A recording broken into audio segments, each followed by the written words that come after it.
Welcome back to Outnumbered. For the second time in a week, Donald Trump proving his all-out dominance over his rivals in the GOP field. According to the latest CNN ORC poll, the billionaire businessman leading with 36% support from Republican registered voters. That's his broadest support yet and his widest lead since entering the race. Trump is followed by Texas Senator Ted Cruz, 20 points behind in second place at 16%. Dr. Ben Carson down a notch from last month in third place with 14. And Florida Senator Marco Rubio coming in at fourth.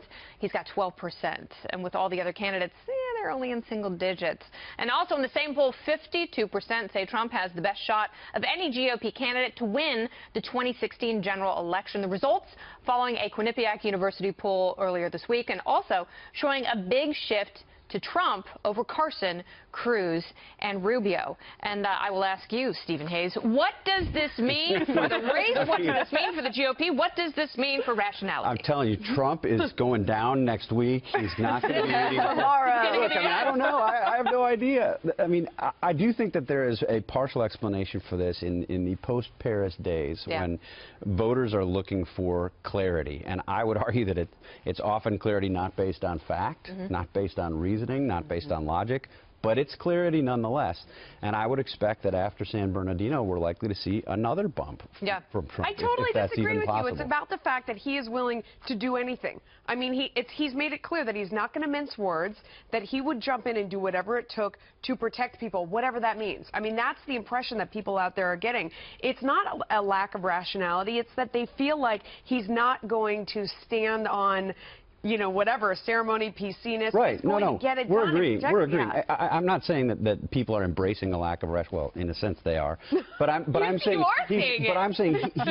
he's providing this clarity in some cases when he says, for instance, that we are going to bomb the bleep out of ISIS. That's what people want to hear. But the 9/11 celebration stuff, look, it just didn't happen. And he's sticking to it and he's fighting it. I mean, there were celebrations, but not at all the way that he explained it. Secondary to the emotionalism that he's definitely taking advantage of right now. And I have to say, the events that have taken place, not only in San Bernardino, but in Paris, and him redirecting the narrative on immigration, they have all played into his hands. Yeah, I mean, his campaign so far on the immigration issue and the recent situations we've seen with the refugees that were used in Paris, the administration now saying they still want to bring refugees here. I mean, that plays right into Trump's hands. And it's been very bad for Ben Carson. I mean, Ben Carson was looking pretty good in Iowa. Now Donald Trump, with what's going on, Ben Carson is really not going to pull those numbers anymore. Now, the question here is, look, Trump has been ahead for months now. He's continuing to gain strength. But the real question is, will voters get out on primary day and actually cast votes at the polls? Will they get out, and what do Cruz and Rubio do?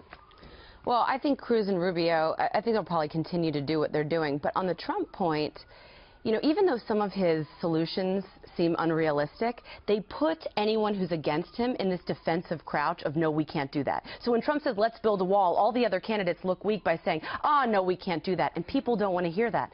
Also, I don't think that the news cycle, I don't think Trump is playing into the news cycle. I think the news cycle is following Trump. And we see that's been every true time. From the beginning. We saw that with immigration, right? So he comes out at first with his announcement speech, and then the news cycle with the murder of Katie Steinle followed Trump.